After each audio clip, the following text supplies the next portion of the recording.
Good afternoon, sir. My name is Melvin J. Membrano. On this video, we'll explain about Archimedes' principle and its application in maritime transportation. So, what is Archimedes' principle?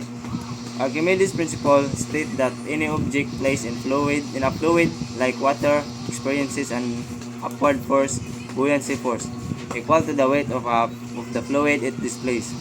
So, ibig sabihin, kung mas maraming tubig ang naitulak pababa ng isang bagay, mas malakas ang puwersang nagtutulak pataas. At sa application in maritime transportation, sa mga barko at bangka, gumagana ang Archimedes principle kaya sila lumulutang kahit mabigat. Dahil malaki ang hal ng barko, marami itong tubig na dinidisplace. Kaya sapat ang buoyant force para suportahan ang bigat ng barko at kargamento. Kapag sobra ang load at hindi na sapat ang displaced water, lulubog ang barko. Kaya mahalaga ang tamang design at load capacity sa maritime transportation.